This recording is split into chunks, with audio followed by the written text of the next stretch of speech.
There is a kind of person in this world who walks without a crowd behind them, who rises without applause, who stands without supporters waiting to catch them.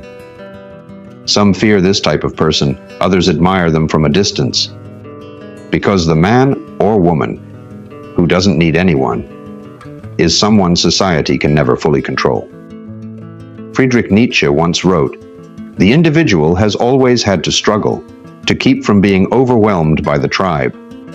And Marcus Aurelius lived this idea, not in loud words, but in quiet strength. The strength of a person who knows that solitude is not a weakness, but a weapon.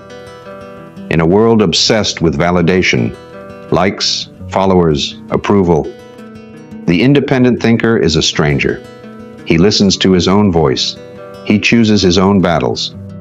He doesn't beg to be included because he understands something powerful. Belonging is optional. Integrity is not. Psychologists call this self-differentiation.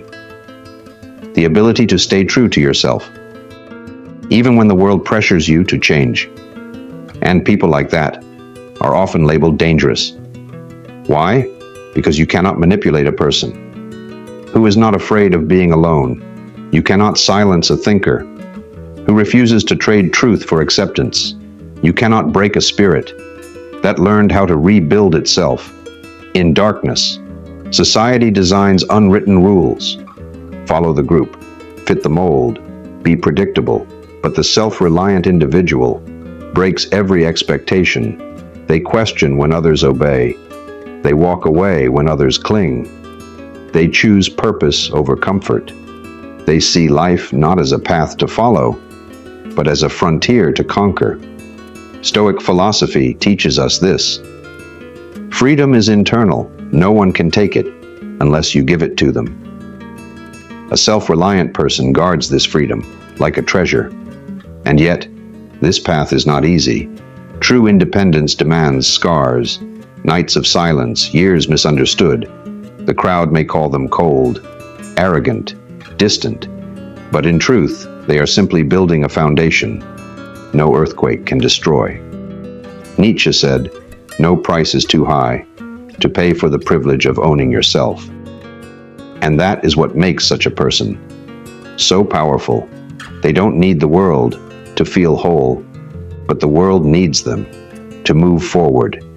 Innovators, leaders, founders, history remembers those who refused to be ordinary.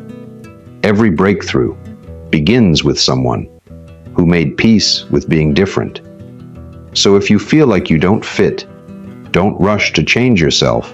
Maybe you were never meant to fit. Maybe you were meant to lead, to question, to challenge, to stand apart, until the world finally sees what you saw first. The mind that doesn't seek permission is the mind that shapes its own destiny. The heart that doesn't fear solitude is the heart that loves without chains. The soul that stands alone is the soul that stands unbroken. Be that kind of person, not because the world will praise you, but because you will respect you. Walk your path without fear. Choose courage over comfort. And remember this, the most powerful person in any room is the one who could leave and still be whole. The world changes when someone stops needing permission to live. Be that change. Be untouchable.